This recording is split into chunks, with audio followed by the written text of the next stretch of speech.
Madam Chair, I think I just want to plead with my colleagues here that you've been able to give directions on the issue of the language used by the Senator Narok. And Madam Chair, the next question for you to determine which you have is if this report is properly before the House. It has been dispensed. And Madam Chair, you read the order, which is clear. Madam Chair, allow Senator Cheptumo to finish his submission on the point of order. So, Madam Speaker, I think there is an intention by the minority side, Madam Speaker, to derail the debate of this particular motion, Madam Speaker. And I'm saying so, Madam Speaker, because Senator Sifuna, he's on a point of order, and I think is so clear. And I want to plead with our members, Madam Speaker, that let us make progress. Let us make progress. Because, Madam Chair, Madam Speaker, we need to move and deal with this matter. And I think the standing orders are very clear. And Ladema and my colleague here, he is a senior member of this House, Madam Speaker. It is only fair that we allow. It is the majority of the members of the committee to sign the report, and it becomes procedural in the House. And I think, Madam Speaker, it's so clear. I think on the report, honorable members, Senator Sifuna, what's your point of order?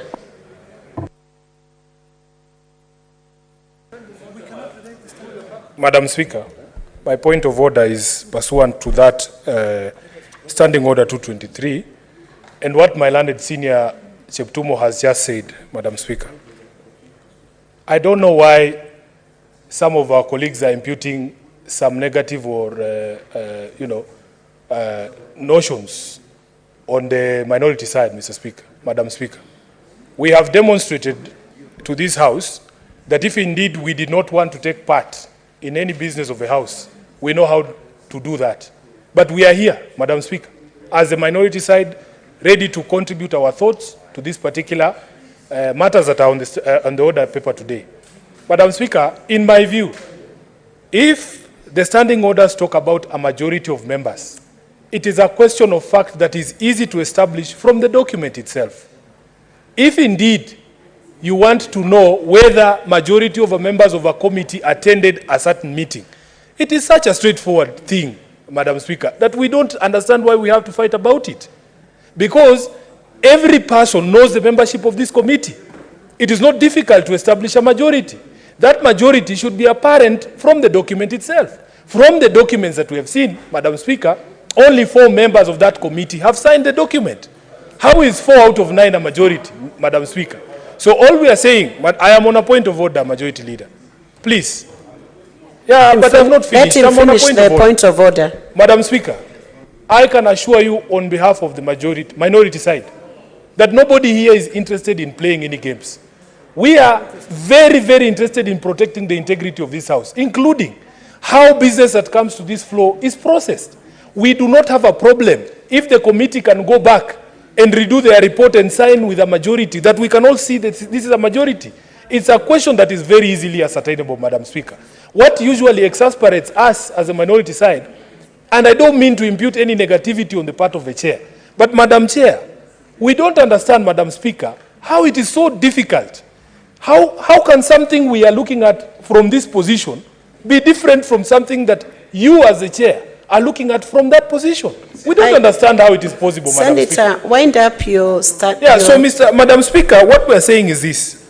Please, we are all capable of establishing whether a document has been signed by the majority of the members. When we see such decisions, then we start questioning whether we have fairness in this House. Madam Speaker, from those documents, it is very clear that only 4 people out of the 9 members have signed. So it is not a report that should be brought before this House. And please, let us not force issues, Madam Speaker. Let us correct where mistakes have been made, and we move forward together as a House. What is your point of order, Majority Leader? Madam Speaker, I had requested you early that, and this is not the first time we are finding ourselves in such a situation. The minority of this House are beginning to set a very bad precedent, which unfortunately, Madam Speaker, they are getting aided by your office. Once the Speaker has made a determination on a matter, the practice of Parliament world over is that that matter is seized off and you move on to the next business. Point number 1. There is no way you can challenge the decision of the chair. It's common sense, Madam Speaker.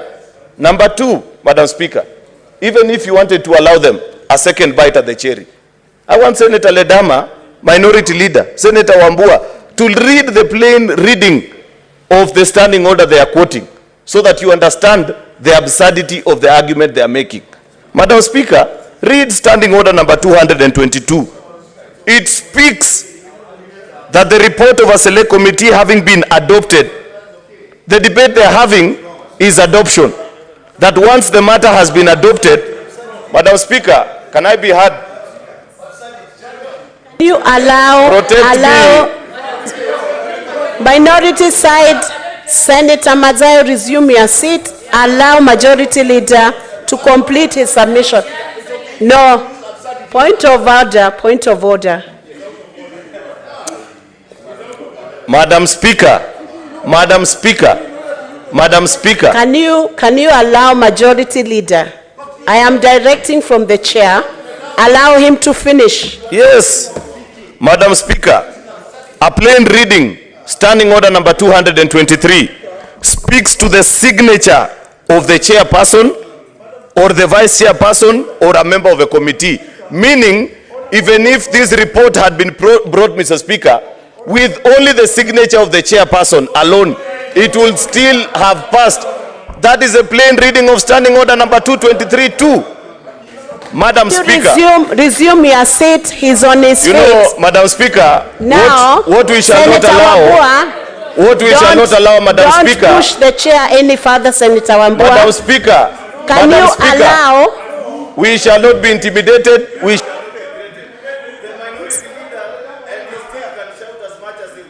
Majority Leader, just resume your seat, Majority Leader. Minority side, let's have order. Let's have order. I have given a judgment. I have given a ruling on that issue. I have given a ruling on that issue.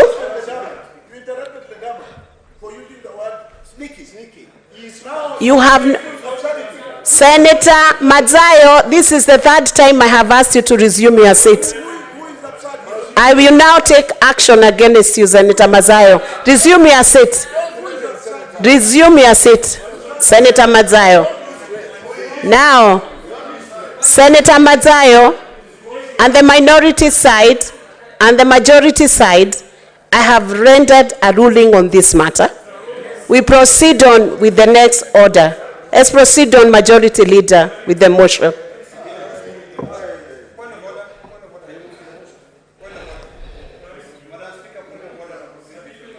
I have given a direction. We are moving on with the motion.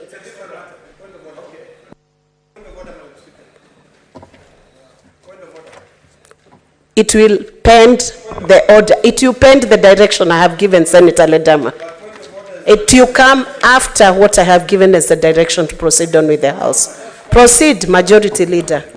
Mr. Speaker, Madam Speaker, I beg to move that pursuant to standing order number 267 and 270, the Senate approves the 5th report of the Procedure and Rules Committee on periodic amendments to the standing orders of the Senate, laid on the table of the Senate on Tuesday, 21st March 2023, and pursuant to the provisions of Article 124(1) of the Constitution and Standing Order 270 and 272.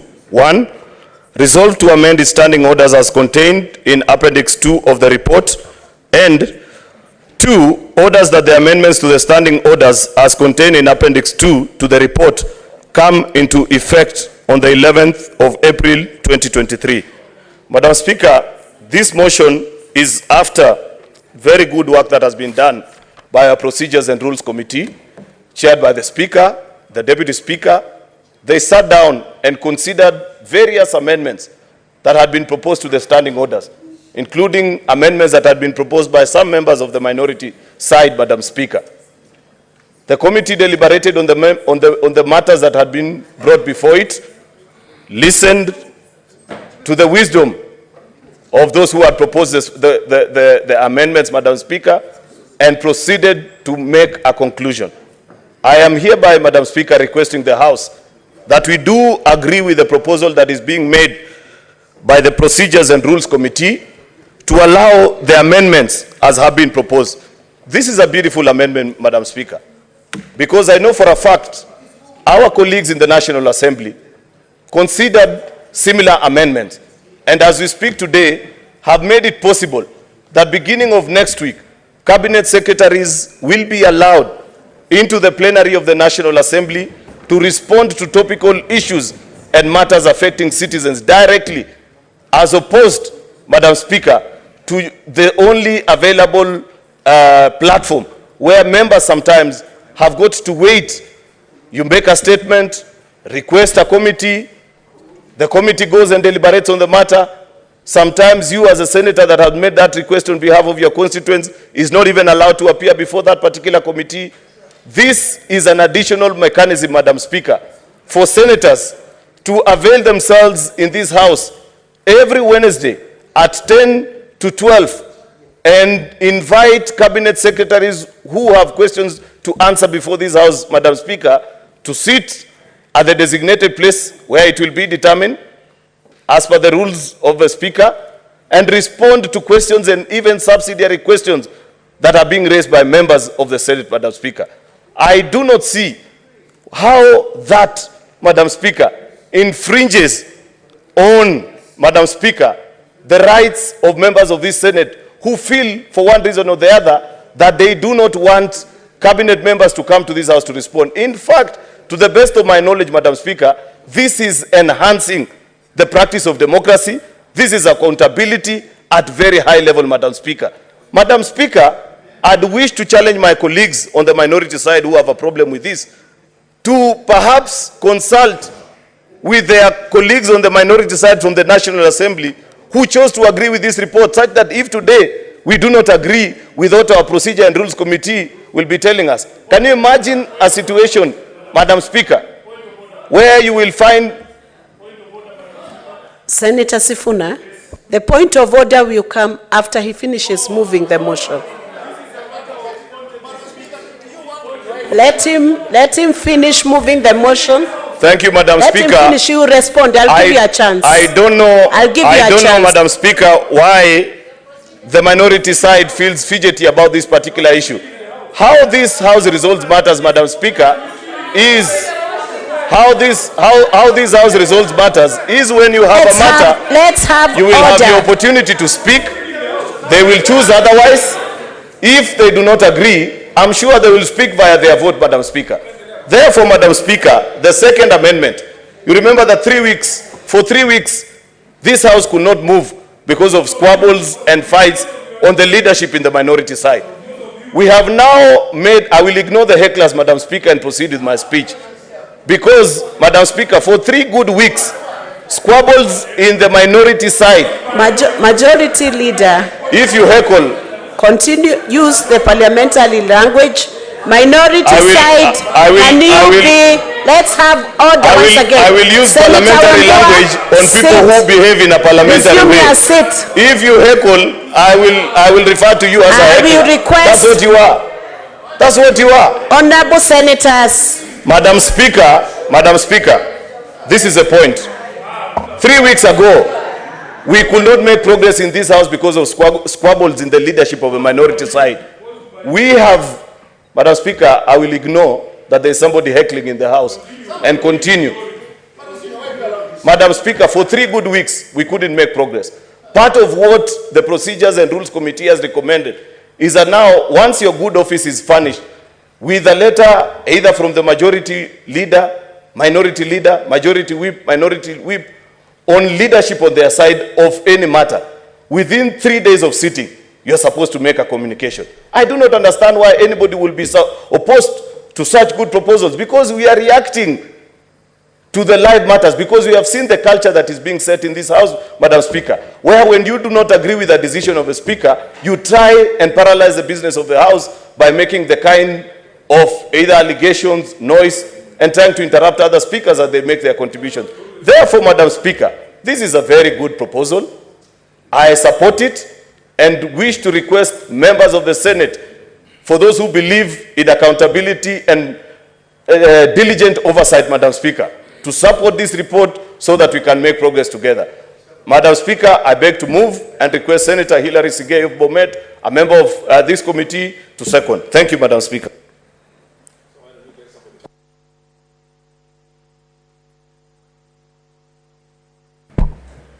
Thank you very much, Madam Speaker. As I rise to support this motion, I must first of all, Madam Speaker, speak to the issue that led to where we are today.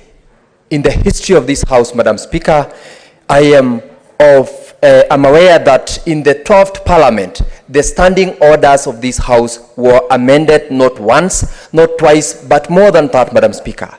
In December 2018, the standing orders were amended in order to change the structure of the committees of this House. And this House formally went through the procedure that we are currently doing to do the same.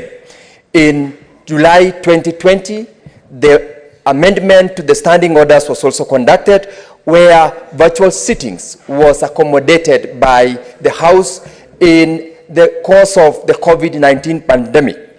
Madam Speaker, in December 2021, similar amendments were done to the standing orders of this House. And Madam Speaker, speaking to the motion that has just been moved by the majority leader, it is informed by the need to have the House to progress in transacting its business. One of the reasons, Madam Speaker, that has been moved is to ensure that there is some level of accountability in the executive by ensuring that the cabinet secretaries have an opportunity to appear before the Senate to answer to questions where members of this House, and also from their representation responsibility, where they have picked from the members of the public, they ask questions so that the executive can answer not only to this House, but to the general public, because this is a House that has got roles and responsibilities to deliver to the public. And Madam Speaker, the proposed amendments to the standing orders are on that particular line. I do not see the reason why my colleagues from the minority are saying this is wrong. I moved the motion, I moved the notice yesterday on the floor of the House, and nobody objected to that notice. It was passed, and that is the basis upon which today the motion has been properly moved by the majority leader. Let me, Madam Speaker, allow me to speak to the issue on the numbers. If they were to spare a moment to look at the document that is placed before you, Annexure number 3 has got a list of the members of the Procedure and Rules Committee that searched and approved the report. And that number is not 4, as alleged. It is 5. I want to ask my colleagues to also spare some time and deal with the document that has been presented before them before they raise matters on procedure, matters on numbers, which are glaring. Madam Speaker, these particular amendments has given us very specific proposals. One is to do with the timelines within which communication from the chair is to be made. I am aware that the majority leader has alluded to that fact. 3 weeks ago, we had that challenge in the House. The proposals which the committee has made is to provide the Speaker with time and opportunity to look at the documentations, or rather communication, that has been placed before the desk, so that appropriate communication is made. This is with regards to the amendment to Standing Order number 23, where whether there are changes from the office of the majority leader from the majority party or from the office of the minority leader from the minority party, the Speaker has an opportunity and also an occasion to look at the kind of communication that has been placed before him or her and make appropriate communication to the House where consideration appropriately has been done. In this particular case, Madam Speaker, if it is about considering the authenticity of any document, including a court order, the Speaker will have an opportunity to authenticate by looking at the documents which have been filed in court, asking the court about the same, and closing on that issue so that we communicate when we have authenticated the information. Madam Speaker, the second proposed amendment on the appearances of the CS has given this House the opportunity to set a specific date. In this case, we are proposing to set Wednesday to be a day where such questions are to be asked. The questions and their nature is also provided for.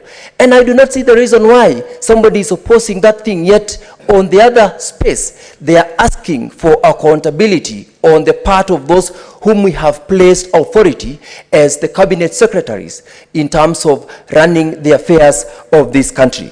Madam Speaker, I want to support this motion and ask my colleagues to appreciate the need of asking the CSS or PSS or their nominees in this case to appear before the House in good time to answer to the questions. Madam Speaker, I second the motion and I ask that this House adopts as it has been presented. I thank you.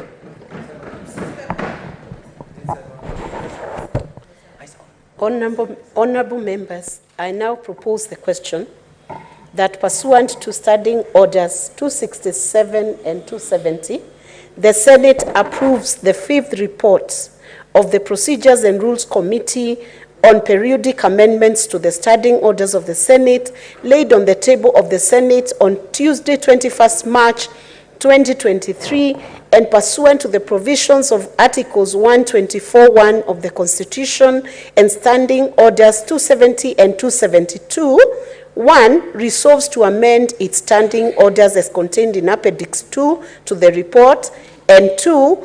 Orders that the amendments to the standing orders as contained in Appendix 2 to the report come into effect on the 11th April 2023.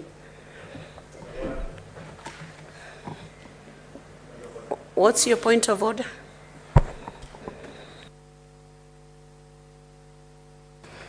Thank you, Madam Speaker. I stand on point of order number standing orders 1 or 2 on retraction and apologies.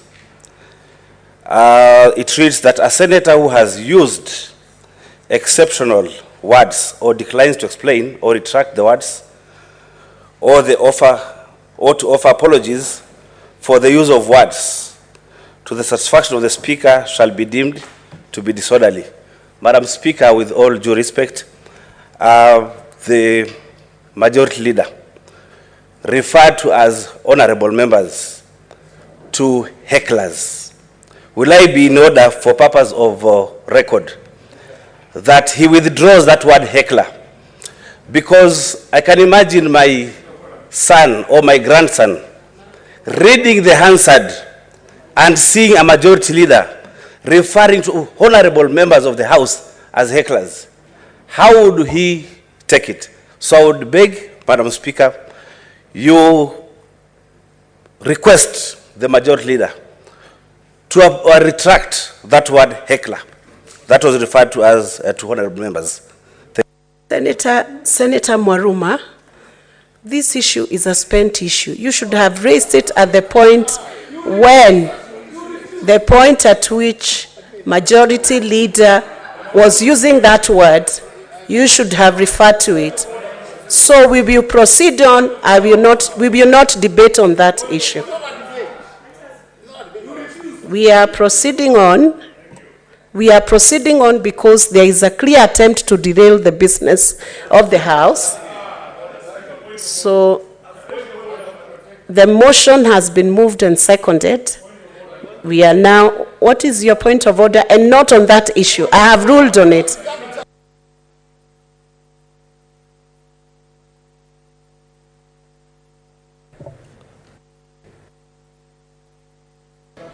Madam Speaker, with the greatest respect, I stood up, I asked for point of order when he made that comment, and your direction, if the Hansard will bear me witness, was that we wait for him to finish moving that particular motion, and then we raise the point of order. We have proceeded to do just that, and instead of you giving proper directions on him withdrawing that, you are telling us the matter is spent. We would like to be given specific directions from your chair on how exactly that matter is spent, because the Hansard will bear me witness. You are the one who directed us that we wait until he finishes his moving the motion, then we raise the point of order raised by Senator Mwaruma. So how is it spent, Madam Speaker, when you have not made a direction on him to withdraw him calling us names? Senator Sifuna, while I listen to your point of order, I hesitate to imagine that you want me to revisit that. Because I will just resume your seat, Senator. Because I will seek your description on what was happening a few minutes ago in this house. That's why I do not want to revisit it. I have given instruction. The way we are running, honorable senators, with profound respect to both sides of the House, I will request this House to avoid conducting its business in a manner that appears to actually be heckling. I will want you, when a senator is on their feet, to respect their time and their space, allow them to speak. If you disagree, you will find a chance to respond in the manner in which you disagree. But for now, we proceed on with the debate, and I will call those who intend to contribute to the motion to proceed on, and the House must learn going forward. We must do our business in a much better manner. We are creating a very poor precedent for the running of business in this House. Profound respect to both sides, but what we have done today doesn't look good at all. Senators, let's proceed on to debate and give Kenyans what they are looking for in discussing substantive motions. I am done with that issue. I will now call a contribution. What's your...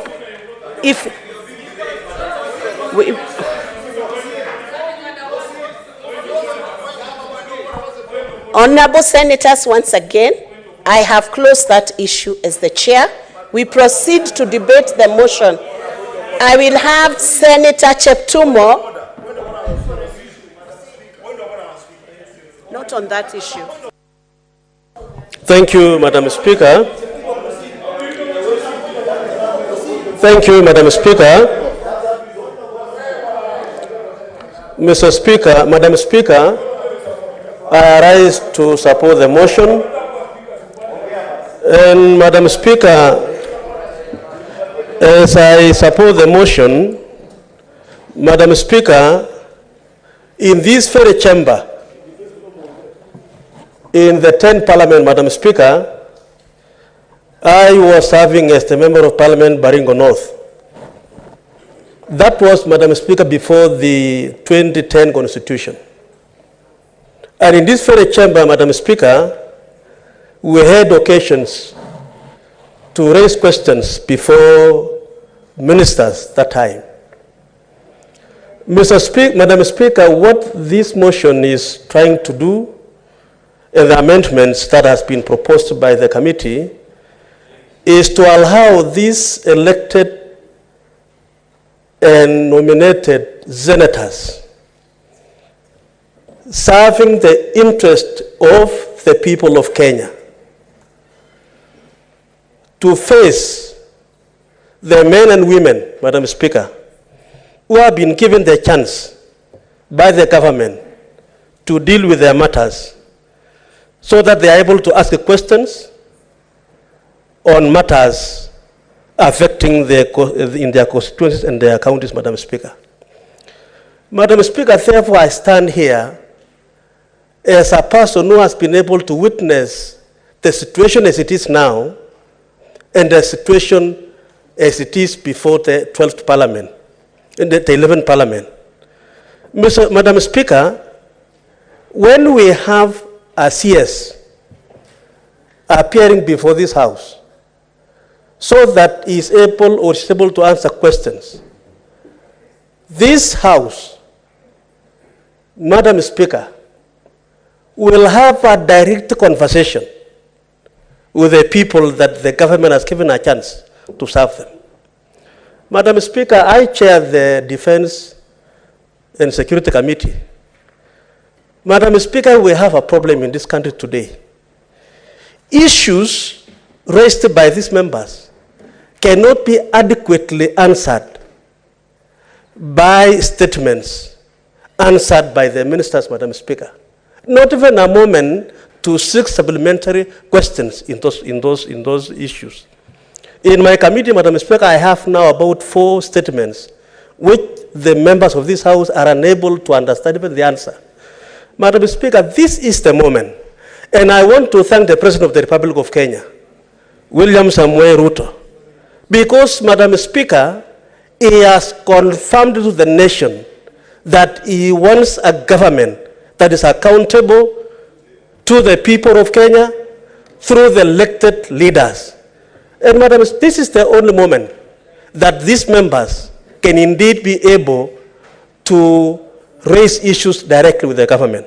Madam Speaker, I would want to say that it is indeed a moment, and I'm proud that, Madam Speaker, I will have a similar time like I had in the 10th Parliament to seek questions from ministers directly from here. Madam Speaker, I support because of time. This is the right direction to go, and I support. Thank you, Senator. Honorable Senators, I want to humbly request that I have about 16 requests of senators who want to contribute to this motion. If we could confine ourselves to 3 minutes per person. How many minutes? What's the proposal? How many? 5.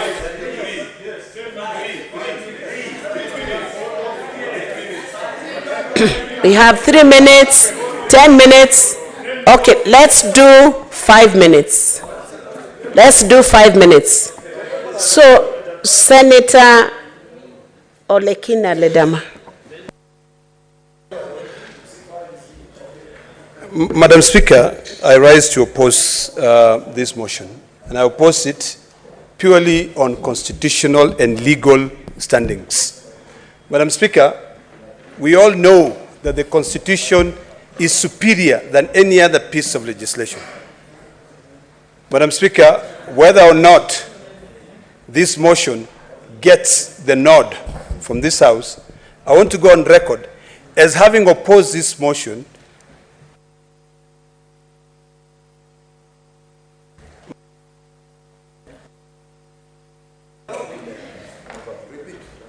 Madam Speaker, I rise to oppose. Allow him to finish. No, not to finish. My mic was off. Okay, proceed, Senator Ledama. Madam Speaker, let me just request and beseech the chair that this House should only be guided by standing orders. Even limiting debate, it is expressly provided for in the standing orders that in the event that we want to limit the debate, we do so before any commencement of the debate. So, Madam Speaker, when we now, and the truth of the matter is it, standing number 1 only provide for matters that are not expressly provided for in the standing orders. So, Madam Speaker, I really want to beseech us that, let us respect our own rules. I am opposing this motion because of one thing. Number 1, standing orders are permanent rules and procedures of this House. We have looked at the Constitution, Madam Speaker. Constitution,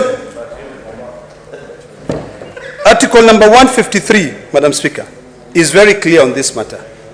On the matter of inviting cabinet secretaries to come to Parliament, it is expressly provided for in this Constitution. And I will read, Madam Speaker. It says, 153(3), a cabinet secretary shall attend before a committee of the National Assembly or the Senate when required by the committee and answer any questions concerning a matter for which the cabinet secretary is responsible. A cabinet secretary, number 4, it says, shall act in accordance with this constitution. I want to stop there, Madam Speaker. Madam Speaker, if this House want to amend the constitution using its own standing orders, we will be judged by history as people who have been greedy, self-seeking, and not interested in fighting for the future of this country. Madam Speaker, I want to beseech my colleagues that let us not violate the Constitution. If the framers of the Constitution saw it fit not to allow any stranger to sit on this floor, who are we then, Madam Speaker, to be able to change the Constitution through the back door? If we so wish to change the Constitution, why not go in and have, what do you call that thing? A referendum. Why should we not go and call for a referendum? Madam Speaker, I want to beseech your chair. It is not about time, and let me tell you, I know very well that the majority side is gung-ho on this matter. They want to bring in whatever they want to bring here. We move without any questioning it, any comma, any full stop. Let me be on record saying that if you push this matter without considering what the Constitution says, we shall defend this Constitution. Even if this Parliament is now acting as an extension of the executive, we shall go to the other arm of government and we shall challenge our own rules. This is going to be very unprecedented, and I request you, Madam Speaker, that, and I want to end by saying this, lest we forget that power is transient. We should never, when you are sitting there, think about the future generation. Think about the people who we come up with rules and regulation to be able to defend them. Whatever we are doing, may it be cantankerous, may it be for self-seeking, we should do so thinking about the future generation. I oppose.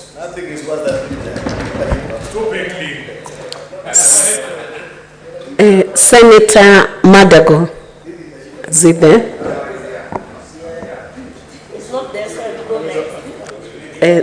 Senator Charadike Samson.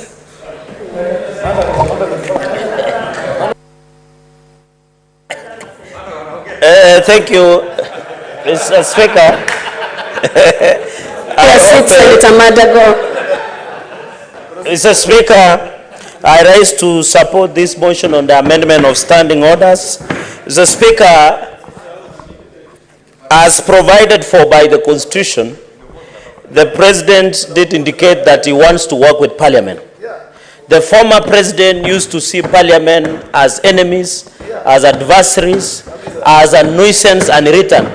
And that is why he used to arrest a number of us before proceeding some of this, Mr. Speaker.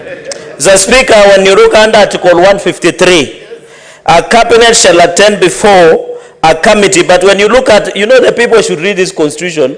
You know, Mr. Speaker, you know the pickpockets in our towns, Madam Speaker, sorry, the pickpockets in our towns, Madam Speaker, if you want to know a pickpocket, you see how they read a newspaper. They read it upside down. Mr. Speaker, you need to read this Constitution properly. The Constitution says, provide Parliament with full and regular reports concerning matters under their control. It says provide Parliament. So these people, including my brother Senator Adama, are like people who read the Gazette newspaper upside down. The Constitution is very clear. Article 153, Article 154 is very clear, Mr. Speaker. And therefore, Mr. Speaker, Madam Speaker, sorry, Madam Speaker, you know, Senator Ledama should be called out of order. You don't need to shout, can you key in? Madam Speaker. Senator Ledama, the procedure for seeking point of order is well delineated under the rules. I hope my time is not proper. pressed on your system. It's not showing here. Okay, proceed. I've seen it. It's now come. Madam Speaker, let him raise the point of order. Resume. Take a minute. Madam Speaker, Madam Speaker, Can we avoid, I do not want you to speak to one another, speak through the chair, please. Contribute through the chair. Madam Speaker, is the distinguished senator from Nandi in order to state that a distinguished senator who represents the people of Narok reads the newspaper upside down? I have just read the Constitution, Madam Speaker. I have just read the Constitution, Madam Speaker. And we might be overzealous about our points that we want to be able to put across. I want to beseech you, Madam Speaker, to find him completely out of order for his cantankerous behavior in actually insulting me. Madam Speaker, you cannot. I have a lot of respect for Senator Cherargei. And Senator Cherargei, Madam Speaker, the Hansard will bear me witness. The Hansard will bear me witness. And I'm happy to produce that Hansard if has to. That he stood here once and opposed that provision of attempting to bring in Cabinet Secretary here, quoting the same article in the Constitution. So, Madam Speaker, I would like you to please, to rule. Honorable Senators. Is it Aaron Cheriot or is it Senator? Retain your cool, Honorable Senators. Okay. Let him finish in half a minute now. Let me tell you. Now you are cantankerous. Senator Ledama, finish. I don't deal with you. I don't deal with people. Finish your point of order. Madam Speaker, I want to finish my point of order by saying this. Whatever, and Madam Speaker, what is his point of order? Madam Speaker, you know, Madam Speaker, the majority leader. Honorable members, allow Senator Ledama to finish his point of order. Allow Senator Ledama to finish his point of order. Madam Speaker,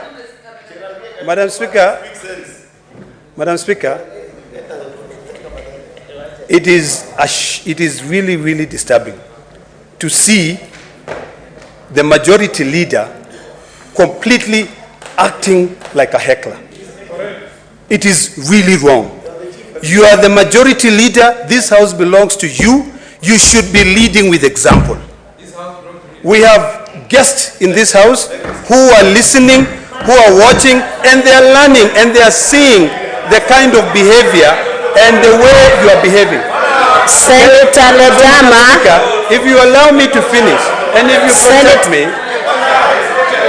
Senator Ledama, resume your seat now, Senator Ledama. How do I resume my seat without me prosecuting my point of order, Madam Speaker? I gave you a chance. You should use it properly. Senator Chiradige, I hope my time can you confirm frozen. what you meant by newspaper being read upside down? Can you clarify? Madam Speaker, I hope my time has been frozen. You know, for us who did literature. Senator Ledama, you are not the speaker for today. Can you resume? You are not the one giving the verdict in the House. I hope, Madam Speaker, Senator Choladike, can you verify and confirm what you meant by newspaper being read upside down? Madam Speaker, for us who went to the great schools of sons and of African gentlemen, the great school of Kapsabet boys, where it has produced two presidents, Daniel Moi and William Ruto, there is what we call in literature the use of euphemism, Madam Speaker.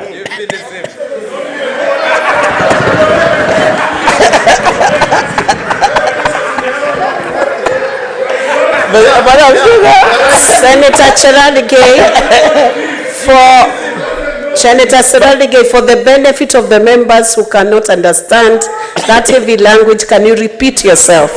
Madam Speaker, let me say in literature is what we call symbolic language. I just say reading newspapers like. I use it figuratively. I didn't mean Senator Ledama reads the newspaper upside down.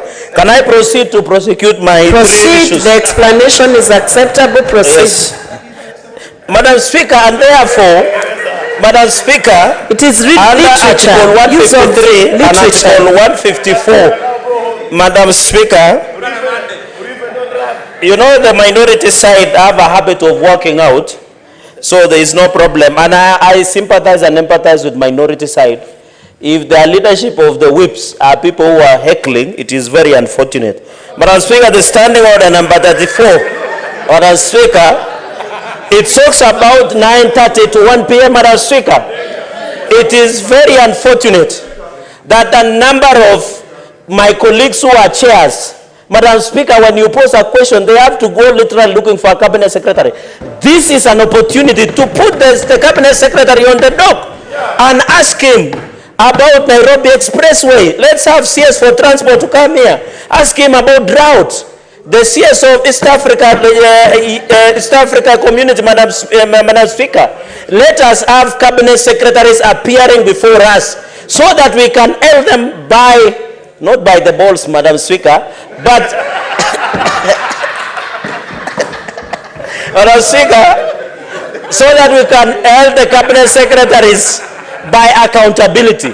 This house, Madam Speaker, is a house of representation, is a house of oversight, Madam Speaker, and therefore I don't know why other senators, especially on the minority side, have been going to public and demanding questions in demonstrations. We want to make it a structured engagement where we are having proper engagement with the cabinet secretaries, Madam Speaker. Therefore, standing order number 34 should be amended within 5 minutes. We should not even be wasting time. The President has given us a green light. We are not leaving. Madam Speaker, can you chase out Madam Speaker? Honorable Senators, I will give each of you a chance to respond to whatever contribution Senator Chirali is giving. Madam Speaker, so can you be patient for him to finish? Madam Speaker, wind up, Senator. Azimio One Kenya lands, I've said Monday and Thursday they are demonstrating. Let them go and demonstrate there, not inside the house, Madam Speaker. Standing order number 34. Madam Speaker, you know I'm not the OCS that you chased him. Me, I'm beyond the OCS. You cannot chase me. Madam Speaker, standing order number 34. Madam Speaker, he ran away. Madam Speaker, can you protect me? In fact, Honorable Senators, how can somebody dare me who he left a T-shirt with the police? Me, I've never run away from the police. I have slept in a police cell for 6 days on the floor. So, Madam Speaker, can I finish, Madam Speaker? Because these are serious issues. The Mamboga and Wajiku want to see CSS coming here. Madam Speaker, because of destruction of that, my time up. One minute only. Resume your seat. Madam Speaker. Resume your seat now. Senator Osotsi. And honorable senators, when you get an opportunity, use your 5 minutes in a wise manner.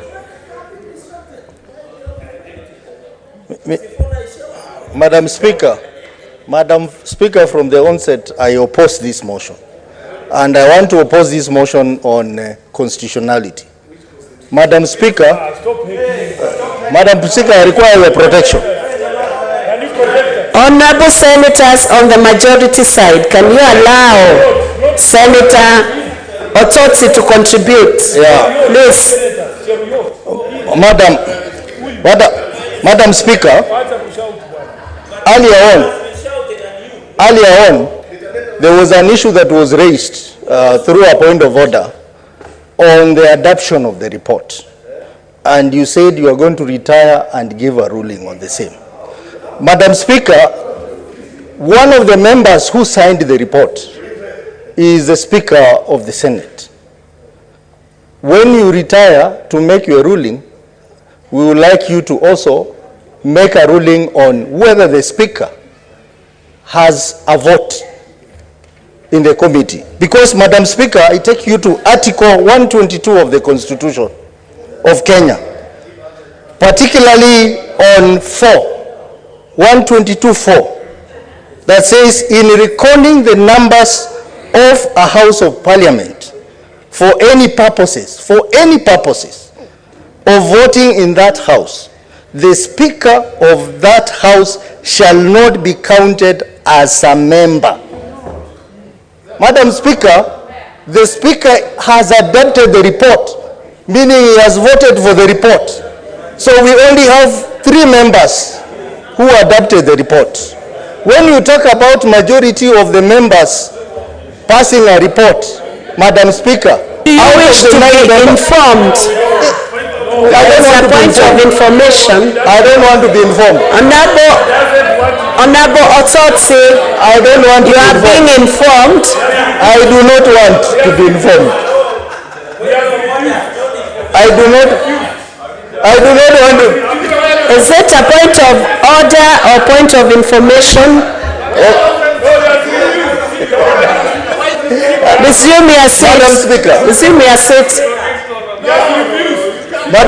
Madam Speaker, I need your protection. Can the senators who are standing resume their seats? Madam Speaker, except Senator Osotsi. Senator Osotsi, Senator Cheralige. Madam Speaker. Be careful now. Resume your seat. Madam Speaker, Article 122(4) is very clear on the voting rights of a speaker, even in committees. So when you retire to make a decision, Madam Speaker, you have to consider Article 122. Madam Speaker, the matter that is contained in the report is very substantive. It alters the affairs of this House in a big way. And our own standing orders, number 271, is very clear on a matter that is very substantive and affecting the two houses, how it is being handled. And I will read.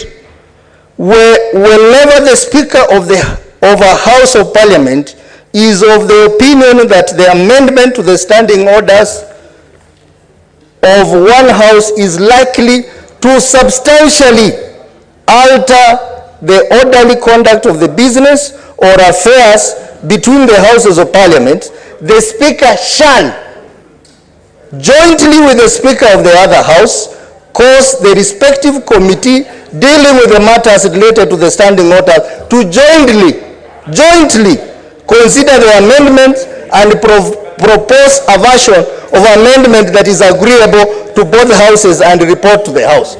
Madam Speaker, looking at this report was not done by a joint committee of Parliament, but was done singly by the Senate. Madam Speaker, we have a violation of Article 98 of the Constitution, because the amendments contained in this report is fundamentally going to alter the composition of Senate. Senator Osotsi. And this is like amending. Senator Osotsi. Yes. Your time is up. Resume your seat. Senator Osotsi, did you notice that the Speaker asked Senator Cheralige to resume his seat when his time was up? Resume your seat. And for clarification, Senator Osotsi, for clarification, I rendered a decision on the admissibility of the report, and the report was admitted, and we proceeded with the motion which is being debated now. So you should all senators should confine their contribution to the motion that is before the House.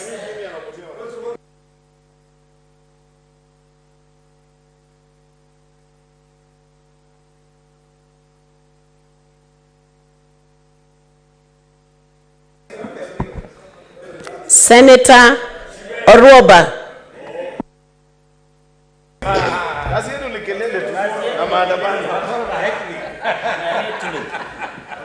Thank you, Madam Speaker. I ask that you protect me so that I can deliver my contribution. Madam Speaker, I want to support this motion. And not because of anything, but because we are really an oversight house. This is the upper house. What we do here is we play oversight. And if you go and look at the mandate of the Senate, really, the oversight that we are playing is to ensure that the executive delivers on its duties. Why would any sane senator at this, in the floor of the House actually oppose this motion? Madam Speaker, I want to say something. I presented about 3 statements 4 months ago. They were sent to different committees.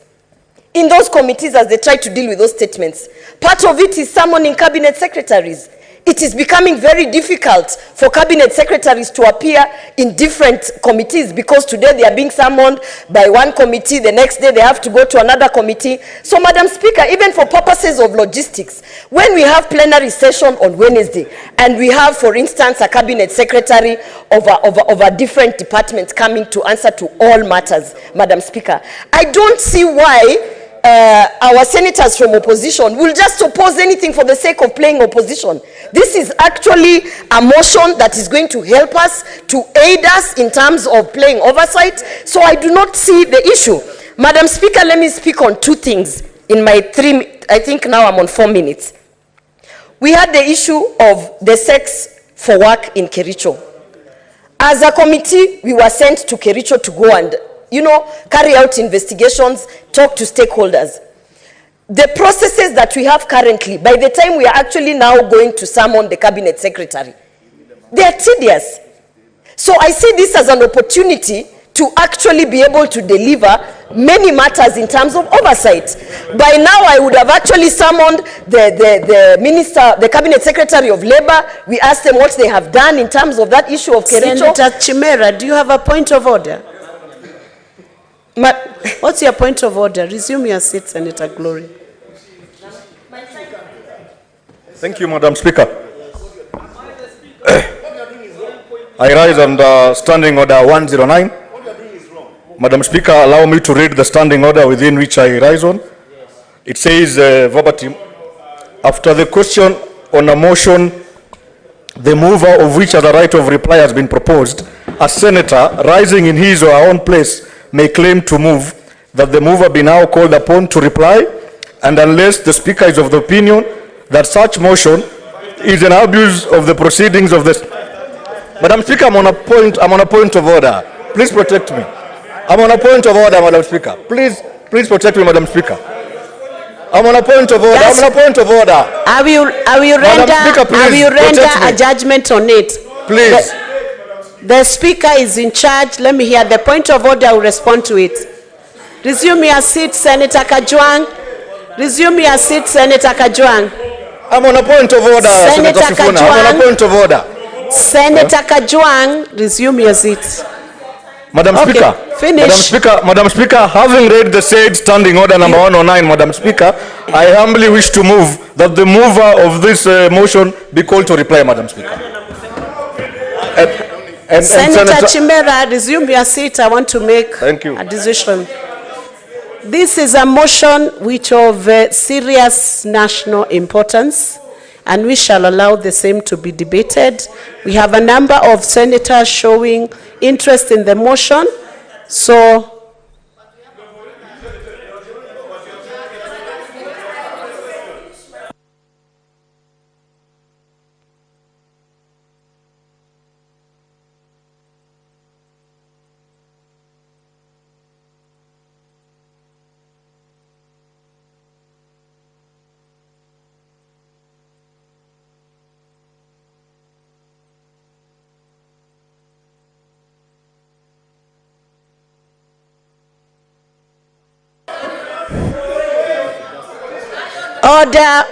Order.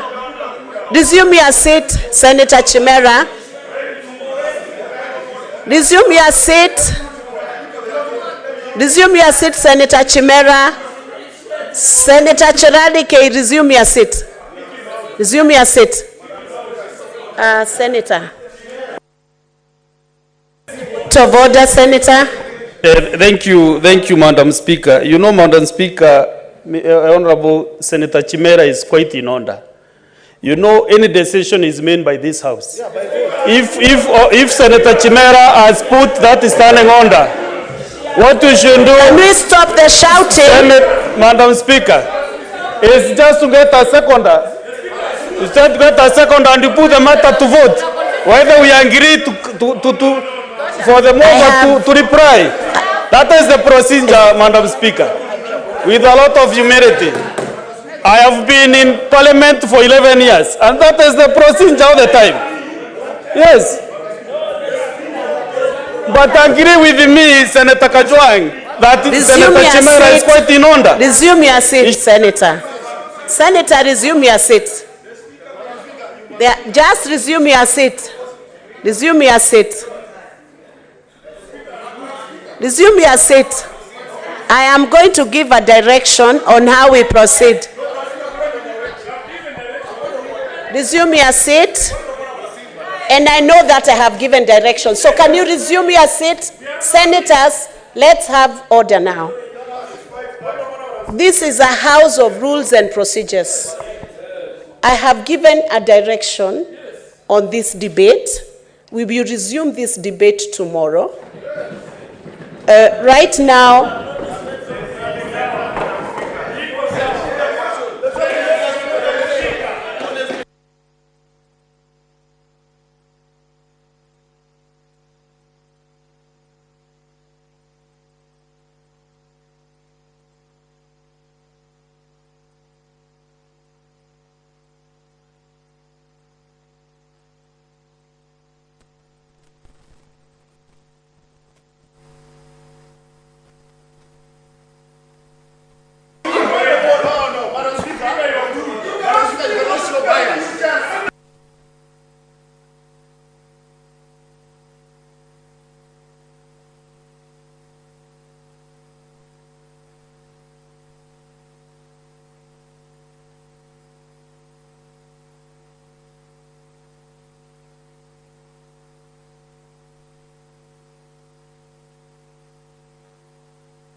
can you resume?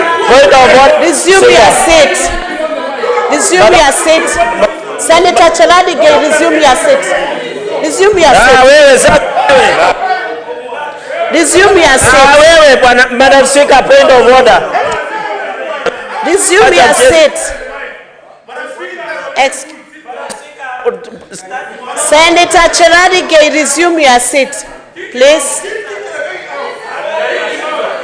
Senator Mazayo, Senator Kamau, resume your seat, senators.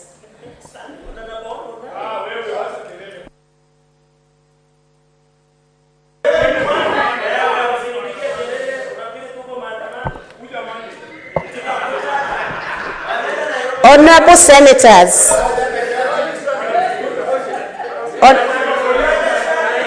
Honorable senators. Honorable senators, earlier on the Speaker had directed that the Senate Minority Leader moves a motion under Standing Order 37 at 5:30. I have been informed that it's now 5:32. We will resume and finalize this other debate tomorrow. So we will call upon the Minority Leader to move the motion.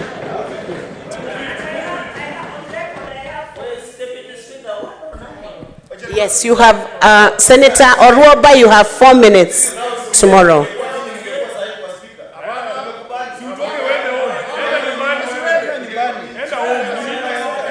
Please. Minority side, I now call you to order. No, I call you to order now.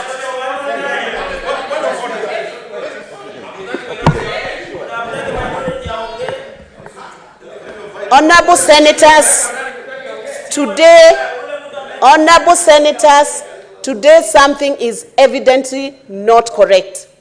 The way we are conducting our business, that decision actually does not favor a certain side.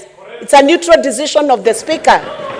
I have called upon the minority, and I now bar any further comment on the earlier debate in this House. We proceed on with what I have placed before the House.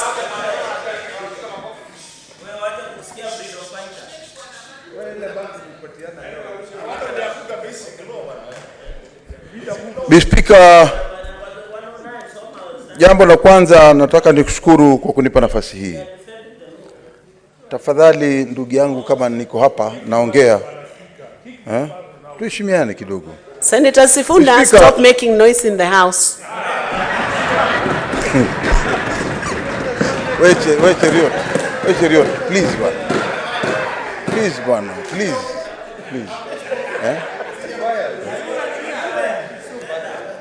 Speaker, asante sana. Damu ya mimi nimekuwa hapa tokea mwaka wa 2013 na damu ya maseneta walioko hapa wengi wao ni vijana. Kwa hiyo mimi naelewa wakiwa na harakati hizi za kushindana. Kina Chimera, ndugu yangu mshupavu wa Nandi, na ndugu yangu wa kutoka Kericho, na ndugu yangu yule pale, wote hawa ni washupavu na damu yao iko moto. Speaker, hao ni wakati mwingine.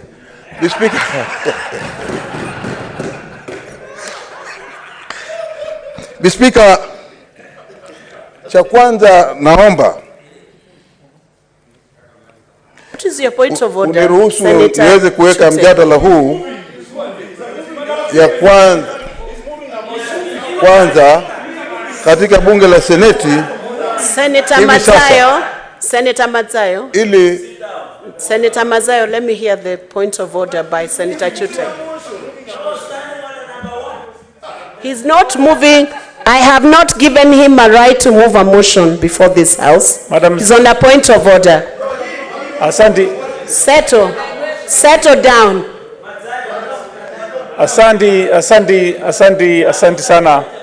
Asante sana Madam Speaker.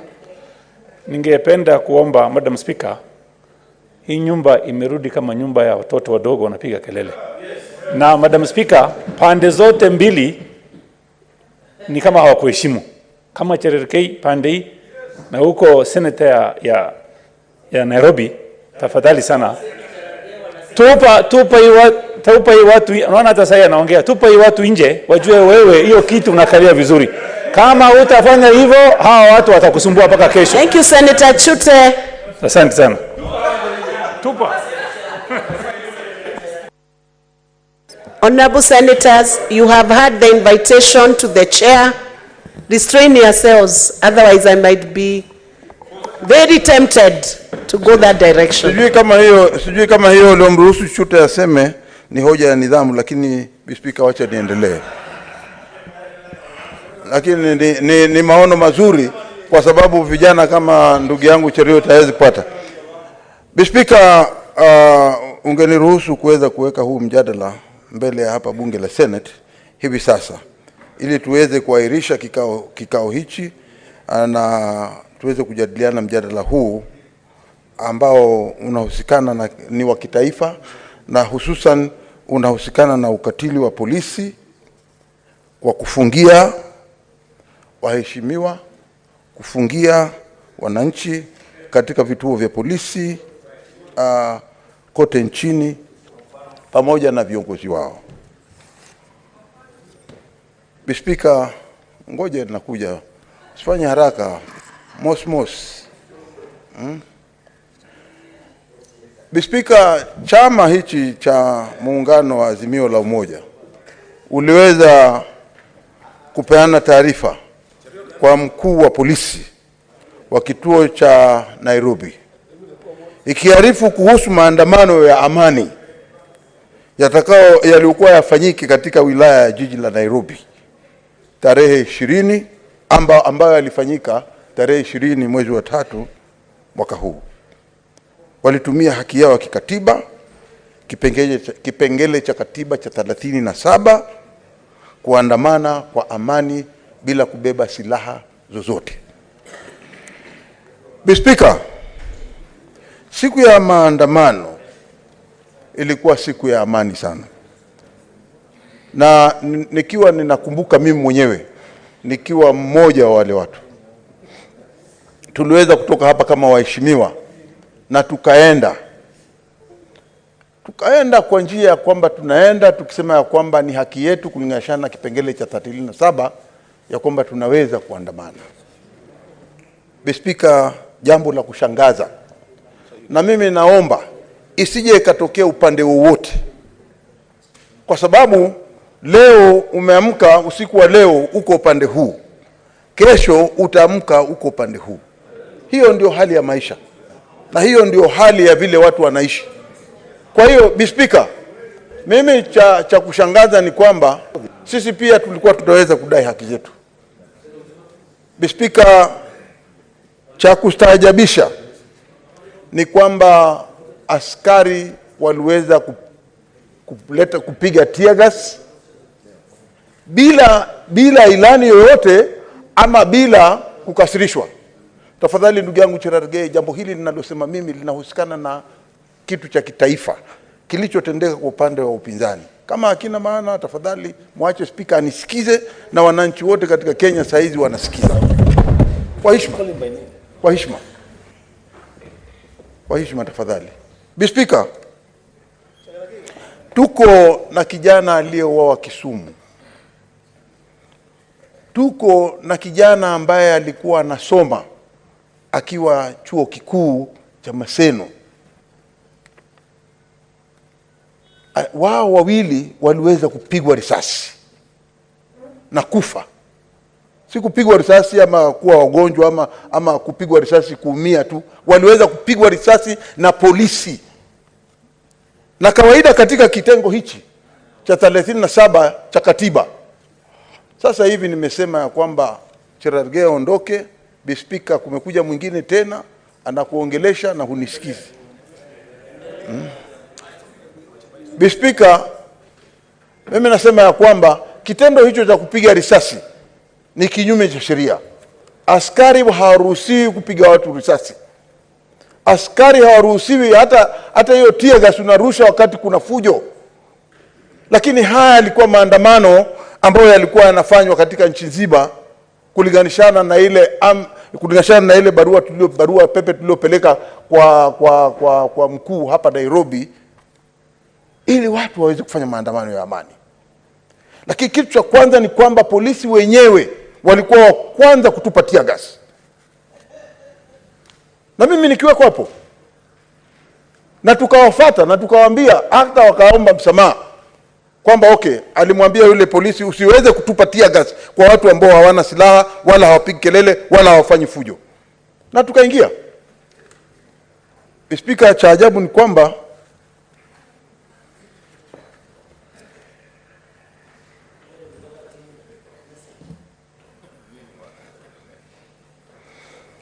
Speaker, nataka kusema kwamba tuliweza kuingia pale KICC ambapo kuna ofisi za maseneta ambazo sisi tuliweza kusimama pale na kuongea kidogo na watu waliokuwa pale, na hakukuwa na fujo hata kidogo. Wananchi hao, kitu cha kushangaza ni kwamba ikiwa mimi ni mmoja wao ndani ya KICC, kitu cha ajabu ni kwamba wabunge hawatembei wakiwa wamebeba bunduki. Na kitu cha ajabu ni kwamba mimi mwenyewe nikiwa mmoja wa wale watu na nilikuwa sina silaha wala sijui kutumia hata hiyo silaha wala sina haja nayo, tulipigwa tear gas. Watu niheshimu kama nimekuheshimu. I have a way of insulting you also. The Speaker, this is a serious matter and it involves people who have lost. The families right now are crying. Yeah? Saizi familia saizi popote zilipo pale kutoka Kisumu na Maseno, watu wanalia, familia zimepoteza wapendwa wao. Kama hawa wako na wapendwa wao sawa sawa, lakini wale waliouawa ni upande huu mwingine ambao walikuwa hawako katika hizo harakati. Speaker, cha mwisho nataka kusema hivi. Speaker, ilikuwa ni makosa makubwa sana kwa askari kuchukua hatama ya kuongoza hilo jeshi lao na kuanza kutupa kwa wananchi ambao walikuwa wanaenda hivi. Kitu cha kwanza, walimtumia baba Raila Amolo Odinga, walipiga risasi gari yake. Speaker, waliweza kupiga risasi gari ya Kalonzo Musyoka. Speaker, waliweza pia kutupa tear gas na tuliziona, si siri, zilionekana katika Kenya mzima. Speaker, kitu tunasema ni kwamba mimi mwenyewe pia pamoja na mimi nikiwa kiongozi wa wachache ndani ya bunge la Senate, inafaa ipewe heshima. Metho, kesho utakuwa kiongozi pande hii na kuombea Mungu. Itakuwa ni aibu uweza kuchukuliwa wewe na polisi na kushikwa na kurushwa ndani namna ile. Speaker, vile pia tunaona ya kwamba ni makosa makubwa sana kuweza kuamrisha kiongozi wa chama cha Azimio kuweza kupigwa risasi gari yake. Hiyo ilikuwa inamaanisha nini? Kwa hiyo askari bispika ni lazima wazingatie mambo ya sheria. Mimi nataka kusema la mwisho ni kwamba bispika, cha muhimu kiongozi walio wachache ndani ya bunge la kitaifa na kiongozi walio wachache ndani ya bunge la Senate pamoja na mheshimiwa mbunge wa Kilifi South Ken Chonga na pamoja na mbunge wangu wa Malindi, mama wa Kiislamu, wakati huu ambapo watu wanazingatia alhaya, kwenda kufanya mambo yao, kwenda kuomba Mungu na kuweza kuheshimu dini ya Kiislamu, alikuwa amevaa buibui, amevaa hijab na kuweza kushikwa kwa bila heshima, kuweza kuvuliwa hijab na kuweza kuvuliwa buibui. Wewe unajua hijab, manake wewe ni wakili mkubwa ndani ya Mombasa. Hiyo ni heshima ya kwamba huwezi kuona msichana ama mwanamke wa Kiislamu akiwa na bila mtandio ama bila hijabu ya kufunga nywele zake. Wakati huu ni wakati mgumu sana kwa Waislamu. Ni wakati ambao wamejiweka mbele ya Mwenyezi Mungu. Na madharau yaliyoonyeshwa huyo, mimi nikiwa seneta wake hapa ndani ya Kilifi County, mimi ni kama seneta wa Kilifi County, itakuwa ni jambo la madharau kwa mheshimiwa Amina Munyazi kuonyeshwa madharau ambayo hajaonekana ndani ya hii nchi kwa mwanamke wa Kiislamu. Be speaker, si jambo la kuchezea namna hiyo. Hata kama wewe ni askari na hauheshimu dini ya Kiislamu, sisi tunakuambia kitu kimoja. Wewe askari uliyemvua nguo na wewe ulikuwa mama, heshimu dini ya Kiislamu. Be speaker, kumalizia mwisho kabisa, mimi nasema heshima si utumwa. Leo tuko pande hii, sisi kesho tunaweza kuwa pande ile. Na heshima kwa kiongozi wa upinzani, kiongozi anayeongoza upande wa upinzani, Baba Raila Amolo Odinga, pamoja na Martha Karua, pamoja na Kalonzo Musyoka, pamoja na Eugene Wamalwa, pamoja na wakana Jeremiah Kioni, lazima na Wajakoya pamoja, ni lazima wapewe heshima ndani ya hii nchi. Na ni lazima wapewe heshima. Unaweza kunipatia dakika moja nimalize, Mr. Speaker? Mimi ni kiongozi. Finish. Mimi ni kiongozi. Finish. One minute. Asante Mr. Speaker. Mr. Speaker, nikimalizia, hao ni viongozi wetu ndani ya chama chetu. Kwa hiyo tunahitaji heshima, na ya kwamba kuanzia Baba Raila Amolo Odinga, kitu chochote kikitendeka, tutajua hao ni polisi ama ni wale wengine ambao wameweza kujipanga na kuweza kufanya watakufanya vile wanavyotaka kufanya. Nataka kutoa tahadhari ya kwamba jambo lolote lisitendeke juu ya Baba Raila Amolo Odinga. Asante sana. Nataka nimuite ndugu yangu Sifuna aje aweze support. Asante. Second.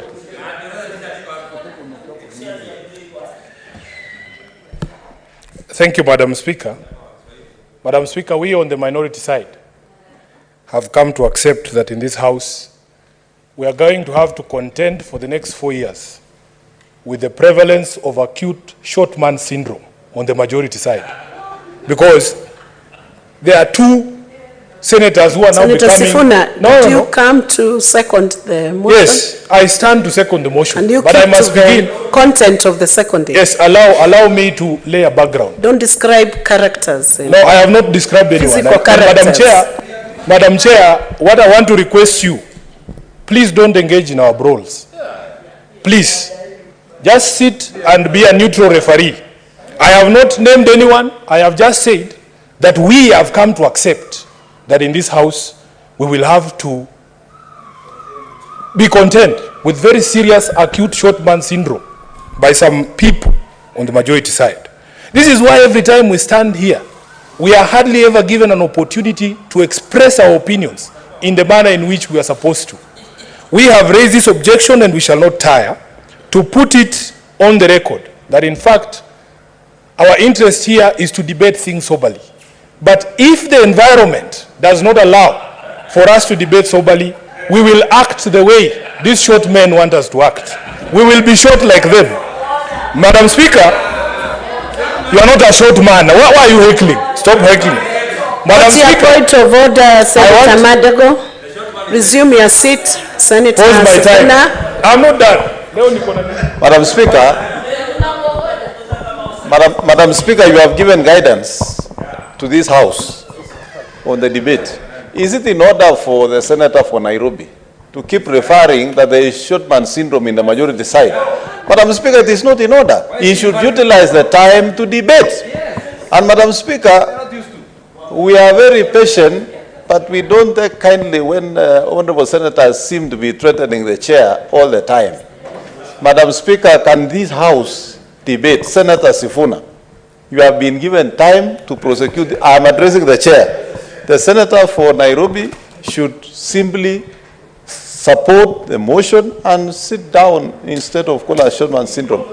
Otherwise, you cannot threaten us, Senator for Nairobi. For the first time, I have also spoken about this thing of threatening, and you know I rarely speak about these matters of things that look like discipline.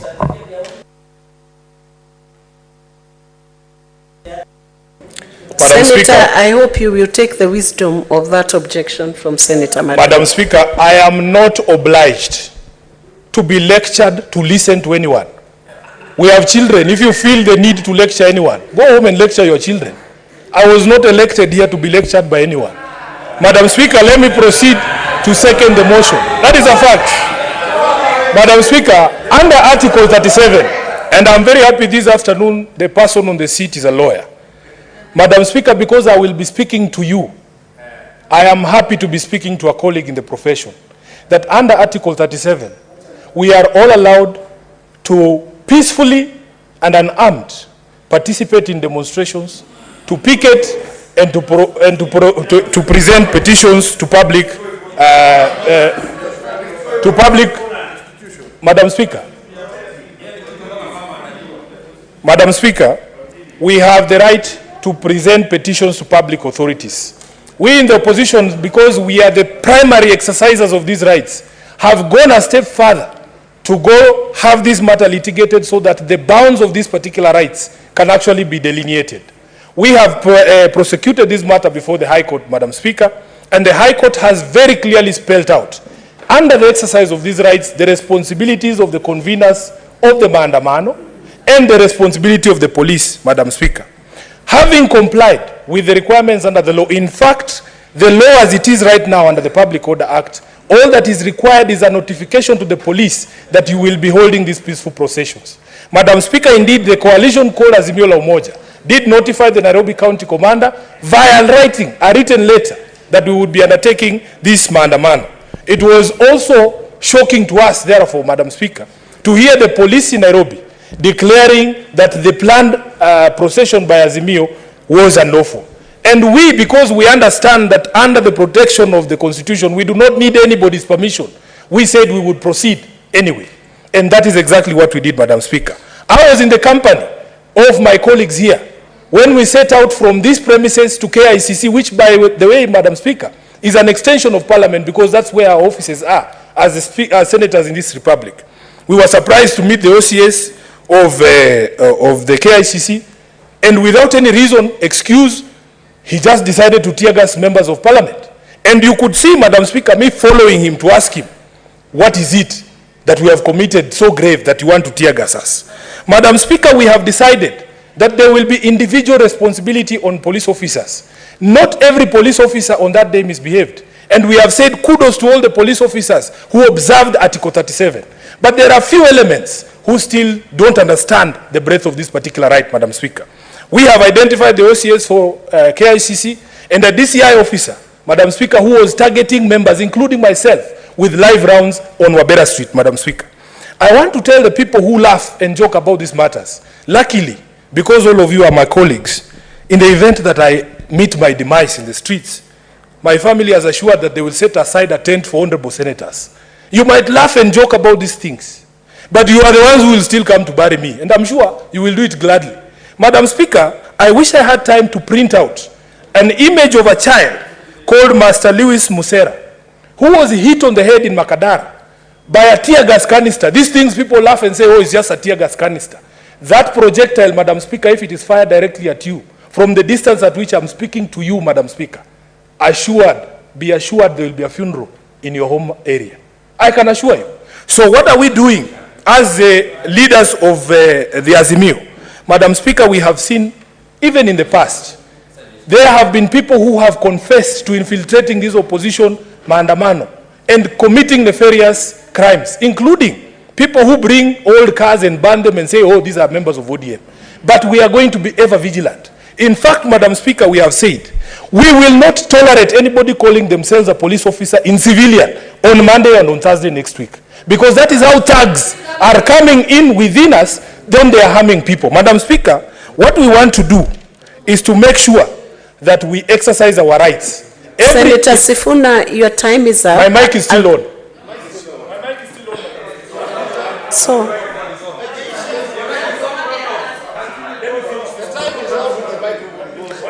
Senator Sifuna, let me give you half a minute to finish the sentence you were speaking. Madam Speaker,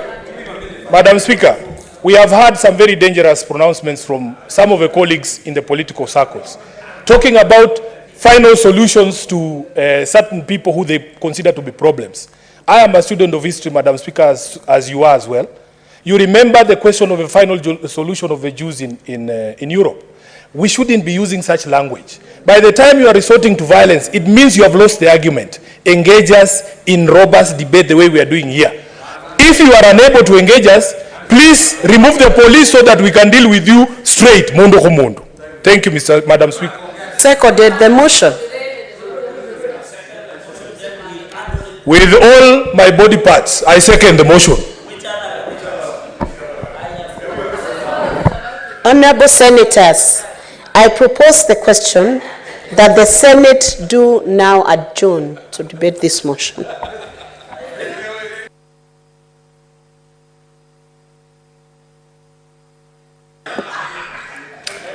Senator Karungo.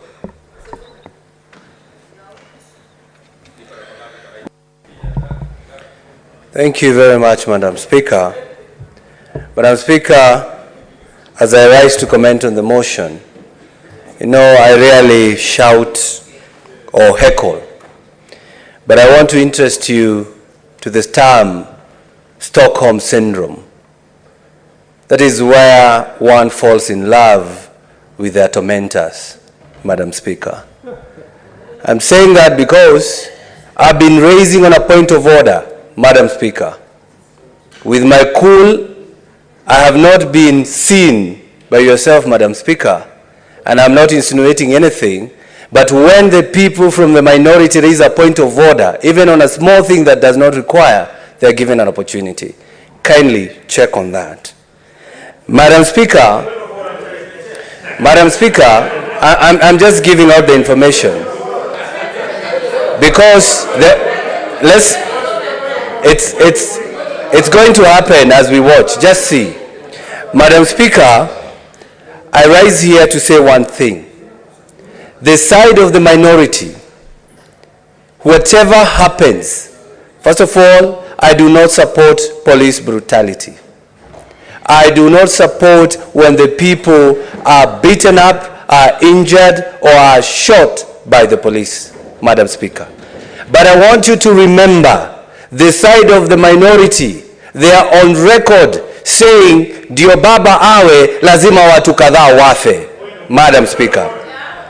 Madam Speaker, the side of the minority, every time there is demonstration, they hide their goons within the police so that they can kill a few people and then come and set the agenda on this house, Madam Speaker. Madam Speaker, they sit down after the demonstration and say, how many people did we kill? How many people died? How many people? So that, Madam Speaker, I need to be heard. Let me give direction. Madam Let Speaker. him finish. I allowed the motion to be moved and seconded. This is the first response on the debate. Let him finish. Madam Speaker, I can equally be a heckler. It's only I restrain myself. It should be known by the member of the minority. Madam Speaker, we had something that looked like a demonstration in Nairobi on Monday, Madam Speaker. Because it was not a demonstration. When people demonstrate on top of cars, that's not a demonstration, it's a caravan, Madam Speaker. What I'm trying to demonstration, you walk with your people. You don't get in when they're harmed, you sneak yourself in the car, and then you pretend that you're demonstrating on behalf of your people. We did not have that, Madam Speaker. And what was there was for them to look for an opportunity to harm the people of Nairobi, to harm the people of Kisumu, and some people of Migori, Madam Speaker. We have to say enough is enough. And this is why we are asking on this floor whether one, Raila Amolo Odinga is above the law, Madam Speaker. I urge the police and the president, arrest the man. Let's see what will happen. What will happen? People will go to bed. People will go to sleep. People will go on with whatever they're doing, Madam Speaker. Madam Speaker, I want to remind this House. Madam Speaker, I want to remind this House that we cannot at every day talk about this side of the minority. Madam Speaker, when we talk about heckling, yeah, they brought about the motion. Madam Speaker, we want them to be investigated. We want everybody, and they're even cowards. They are doing demonstration inside KICC, where there is a protection area. Get out of the streets if you're real and you want to do these demonstrations. They had to wait for Baba. Nobody could walk without Baba. And that's what I'm saying. He is the reason why some people died on that day. He is the reason why our people lost their properties. He is the reason why that people did not go on with their businesses. Madam Speaker, we want that man arrested, and you know the sun will come from that side and will go to the other side and nothing will happen, Madam Speaker. Madam Speaker, today, because of what has been happening, I urge these members of this side of the divide, Madam Speaker, the majority. Now lose your cool. Lose your cool. Let's not sit here because when they're heckling, we can equally heckle, we can equally hold shots, we can equally do what they can do, even better, Madam Speaker. So it is time we lose our cool and meet them, as they said, mondo ko mondo, Madam Speaker.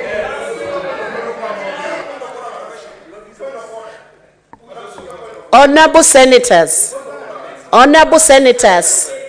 I gave a direction today that this House will conduct business through proper motions and through proper debates. Shouting down one another is not going to achieve the business of the day. And it is not going to be the style when the Speaker is on the chair. I will now call Senator... No, I'm following some certain order, not what the House is shouting. So, Senator Eddie, you are next on the order list. You have your few minutes. Not but. Do the debate. You have the floor.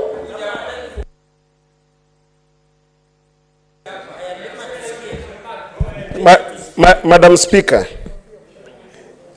this House is becoming ungovernable. And I think it's very important, Madam Speaker, that boss, you cannot go and tell me what to do. You are not. I will shout at you. You are not going to tell me what to do in this House. I did not come here with your permission. Yes, but then you're not a chair. Don't shout here. You don't. Honorable Senators. Honorable Senators. Madam Speaker, protect me, Madam Speaker. I have pleaded several times. In the House all the time. Honorable Senators, I have pleaded several times that we maintain order in the House. The Speaker will now take action against any senator found to be out of order. So, maintain the cool. Yes, Madam Let's Speaker. do the debate.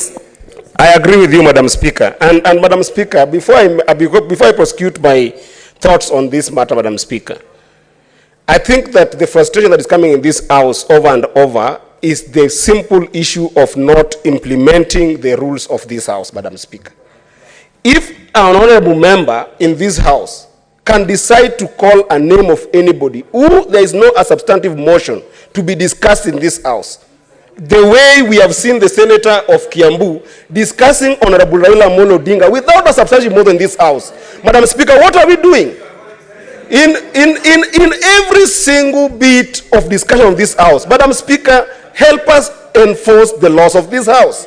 Because there's no way you can allow Senator Tangwa to talk about an individual who is not here at all.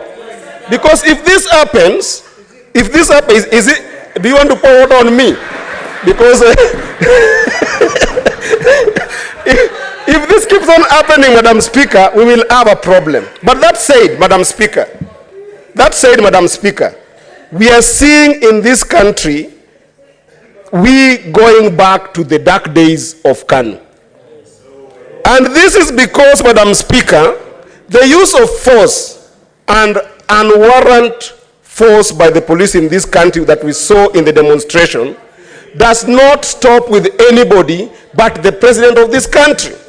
Because, Madam Speaker, don't shout, don't be a heckler one.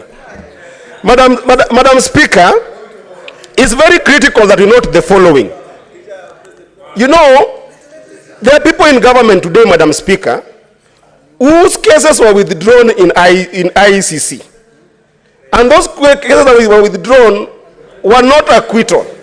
If we start using the police against people who are simply demonstrating, Madam Speaker, we have seen in countries like the US, where people even demonstrate outside the State House. People demonstrate outside Parliament.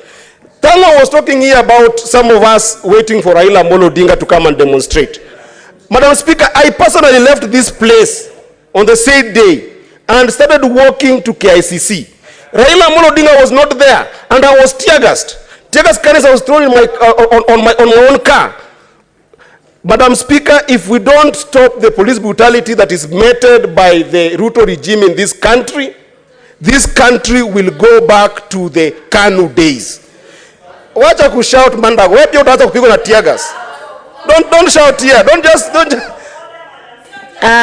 good senators, honorable senators. Once again, this is what I say. People keep on shouting here against your own honorable senators.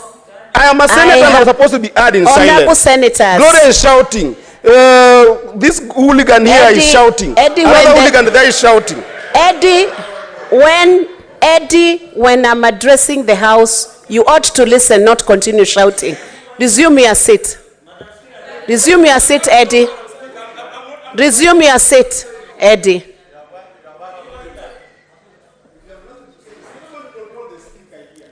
Resume your seat, Eddie. Eddie, if I have to, Senator Eddie, if I have to warn you again, I will rule you out of order and you might have to exit. Senator Essie.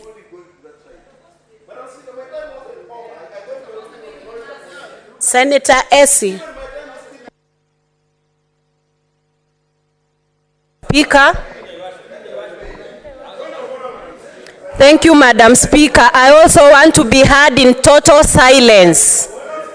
Madam Speaker, I want to be heard in total silence. Order, senators. Honorable senators, resume your seats. Resume your seats. Senator Eddie.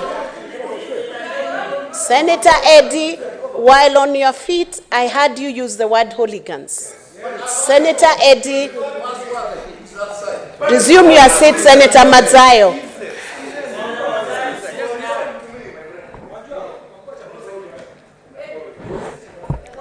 Senator Mazayo, the Speaker is intelligent enough to understand the meaning of some of these English words you are throwing around in this house. I will request the senators not to use insults within the precincts of this building against any senator.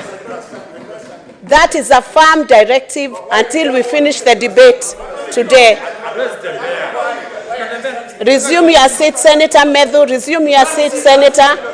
All the senators, resume your seats. All the senators, resume. Senator Essie, resume your seat. All the senators. Senators, this is your house to make or to break. The trend we are taking right now does not look good at all. It doesn't. It is looking bad. And those who are shouting, it could actually be looking worse on those who are shouting when I'm addressing the House. I think we ought to have respect for the chair and respect for the House. When I call Senator Essie to address the House, I will request silence and not shouting or trading of words across when a senator is on her feet, because it then means you don't respect the House or the orders or the debater, the person who is debating. Can we have, I am giving directive once again, and finally, before I finally take action against defying senators, Senator Essie, proceed. Thank you, Madam Speaker. I want to say that I want to be heard in silence. Resume your seat, Senator Eddie. You can't keep reminding us of being heard in silence, and when other people rise to speak, you do not want to engage. Thank you, Madam Speaker. I want to clearly state that it's a greatest height of hypocrisy when the members of the opposition go out there demonstrating, then come here demanding that they are given an opportunity for dialogue. It's in this same House where we have complained about statements taking forever, and they have been given an opportunity to now engage cabinet secretaries, and they end up terming it as unconstitutional. Then they want to resolve to maandamano. Madam Speaker, I'm afraid I will not prosecute my issue. Senators, resume your seats. Senator Wabua, you are out of order. Senator Chiradige, resume your seats. Resume your seats. Resume your seats, senators. Resume your seat. Senator Chiradige. Senator Eddie, Senator Chiradige, resume your seats. Resume your seats. Senator Chiradige. Senator Chiradige, you resume your seat. I will rule you out of order if you don't obey what the chair is saying. Resume your seat. Senator Eddie, that is out of order. That serves as a final warning. Senator Essie, you address the House, and you'll be accorded the respect that is deserved of every senator. Address the House.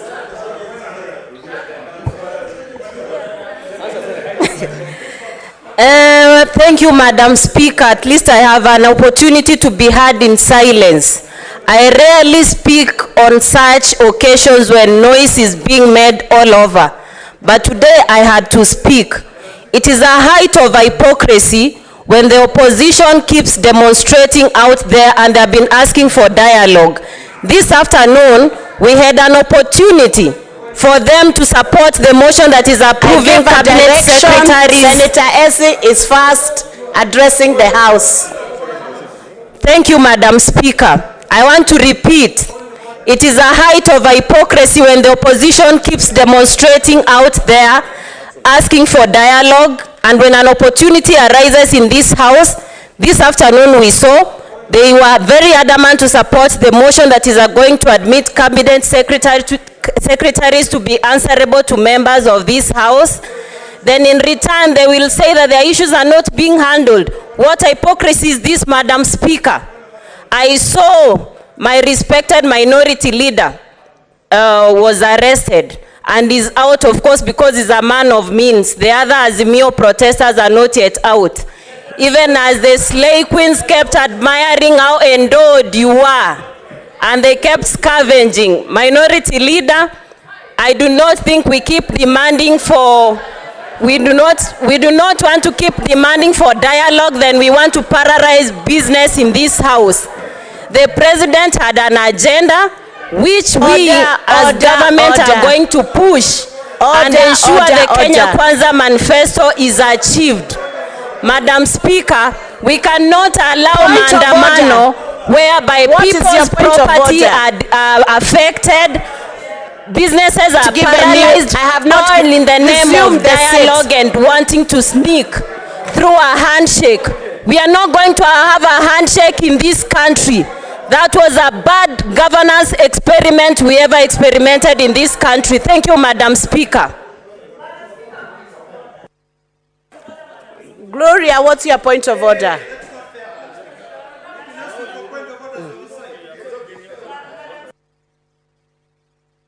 I will give 1 point of order this side and 1 point of order on the minority. Madam Speaker, I want to stand on a point of order. You have spoken about language. You have spoken about parliamentary language. As a woman who is sometimes mistaken and actually sometimes is abused, I want to ask that Senator Essie withdraw. You cannot call people slay queens. Yeah, the issue of slay queens, Madam Speaker, please let her withdraw it. Senator Essie, because I was making reference to slay queens out there who are admiring the assets of the minority leader. Why should I withdraw that?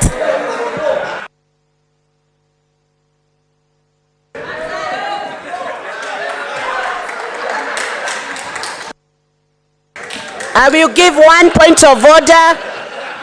Point of order to Senator Ledama. I will give you 1 minute. 1 minute only. Madam Speaker, with all due respect, I stand on point of order number 98.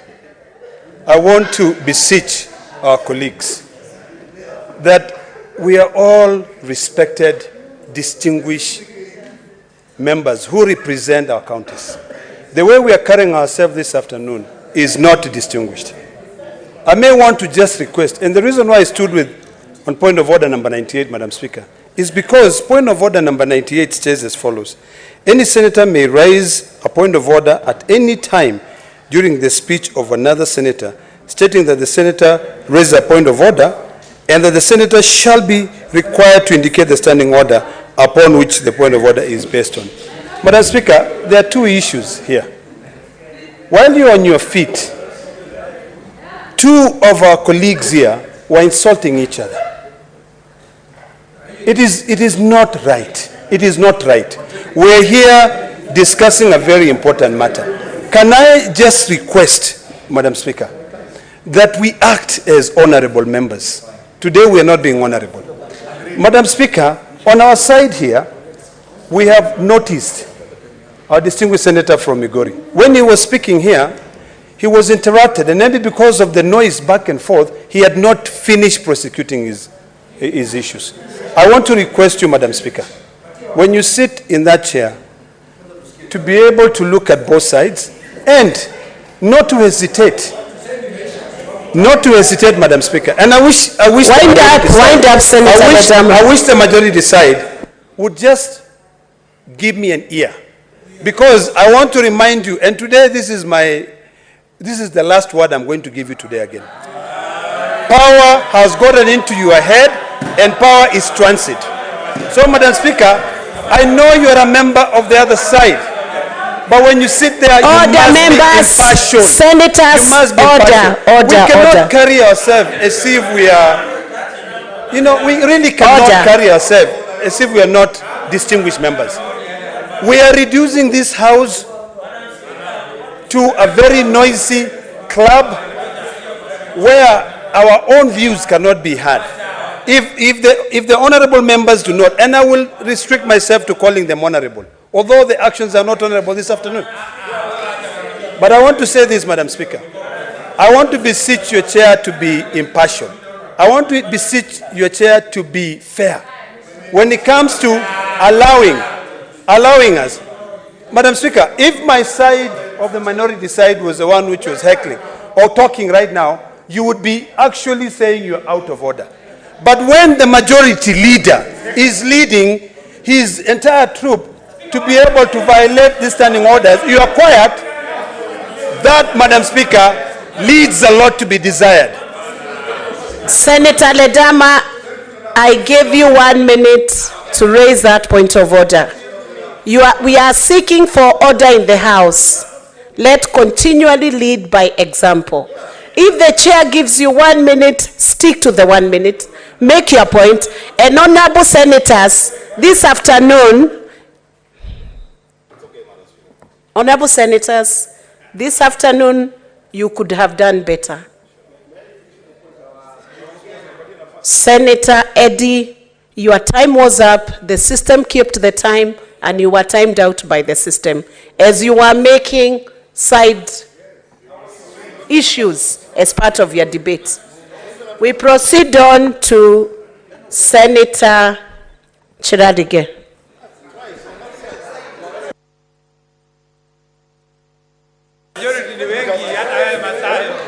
Madam Speaker, I rise to oppose the motion by Senate Minority Leader, Madam Speaker, with the strongest terms possible. Madam Speaker, what we saw on Monday was an abuse of Article 37, where they end the beginning of a right of another person is the start of another right. Senators on majority side, can you maintain some order? Madam Speaker, I have seen that in Azimio One Kenya lands, they have what we call sympathy addiction. The allegation that they are saying police shot at the vehicles of their leaders is their own bodyguards who are shooting at them so that they can get sympathy addiction from the public, Madam Speaker.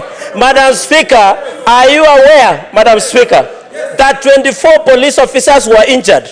Madam Speaker, 10 police vehicles were damaged. 7 officers were injured in Nyanza, Madam Speaker.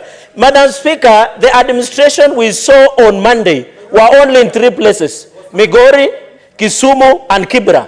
There was no anywhere else that the country went to demonstration, Madam Speaker. These people are economic saboteurs. Over 2 billion was lost, Madam Speaker. Madam Speaker, my colleagues in Kenya Kwanza as lawyers, we are collecting and doing quantum and quantifying the losses that was done by demonstrators of Azimio and One Kenya lands.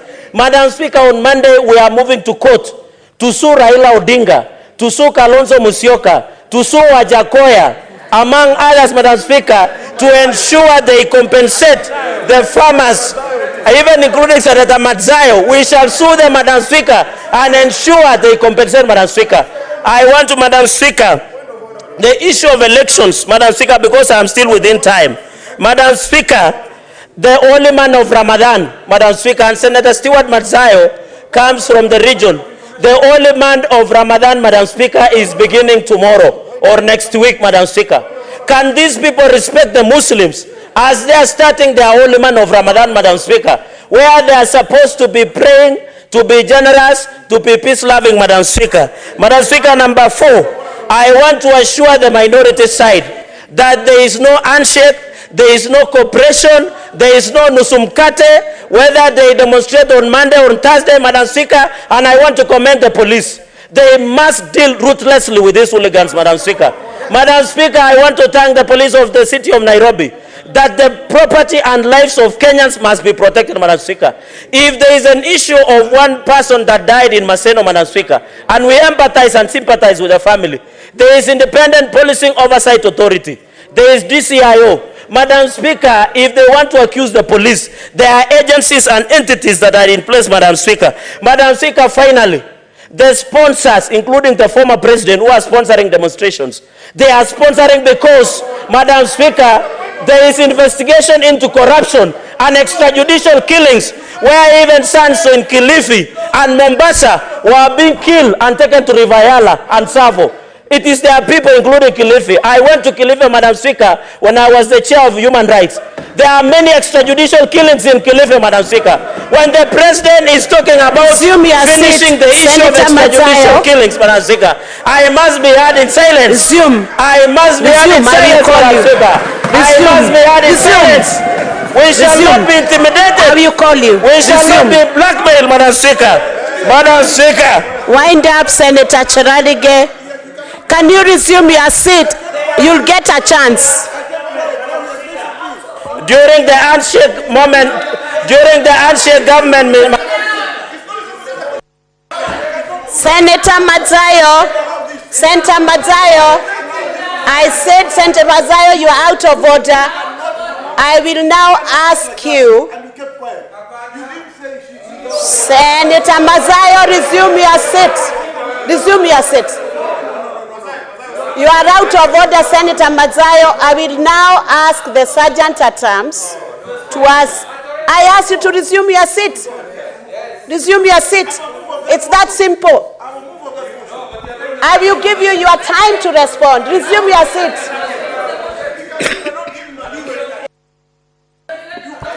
Say your final remark, then you sit. Correct. Correct. Madam Speaker, I will not Senator be intimidated. Mazayo, I will not be shouted at. I will not be blackmailed. I can tell you I will speak. I will not be silenced. I am not a coward. I am not a coward. What can you do to me? No, don't threaten me, my friend. You cannot threaten me. Wewe ni kitu kidogo sana. Madam Speaker, in conclusion. Madam Speaker, in conclusion. Madam Speaker, in conclusion. Madam Speaker, in conclusion, the sponsors of Maandamano over Simio, Madam Speaker, are the people who want to prevent investigation in extrajudicial killings and corruption. And that is Uhuru Kenyatta. He must stop sponsoring Maandamano, Madam Speaker. Thank you. Sit. Eddie, Senator Eddie, I want to give you an opportunity to raise your point of order. But before I do that, let me issue this caution.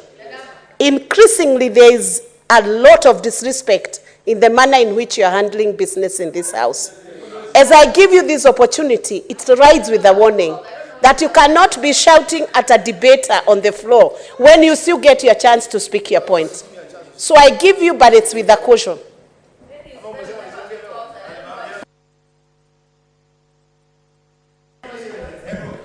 Madam Speaker, once again, protecting for majority leader.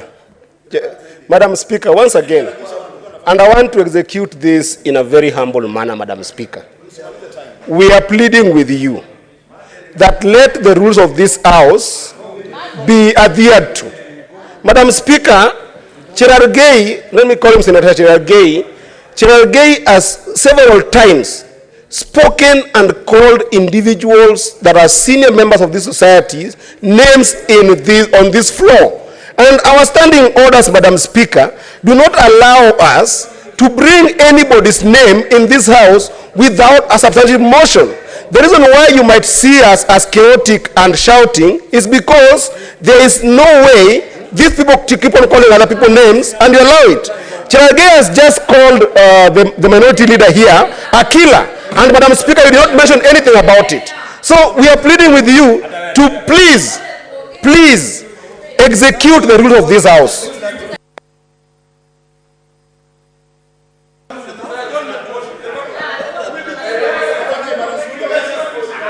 Senator Kenywa.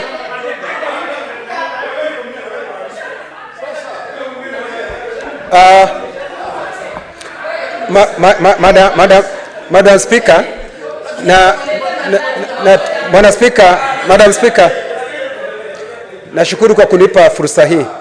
Madam Speaker, mswada ulioko leo nataka kusema ya kwamba ni vizuri umeletwa leo ndio watu waweze kuongea.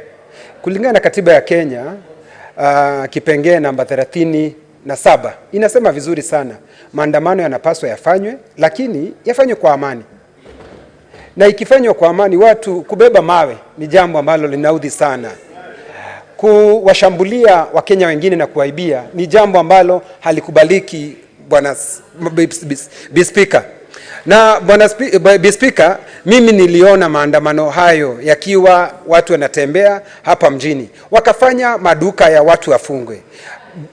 Bwana Speaker, watu wakashambuliwa, hata iko wengine tayari wako mochari, Speaker.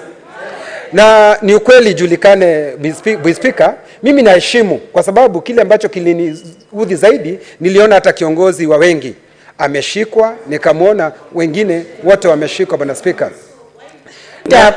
Wind up Senator Kenywa, because I want to take one more from this side. Kwa hivyo Bwana Speaker, mimi nataka kusema ya kwamba ni vizuri julikane historia ya yule ambaye anaongoza haya maandamano, Speaker. Tunamjua ya kwamba alifanya maandamano, akasumbua Moi, akamfanya waziri. akafurahi.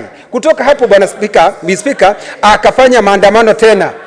Spika akafanya maandamano wakati wa Kibaki, akafanywa waziri mkuu. Akafanya maandamano wakati wa Uhuru Kenyatta, akasalimiwa. Spika, ukiona jina ODM inamaanisha one dangerous man, na anajulikana ni nani.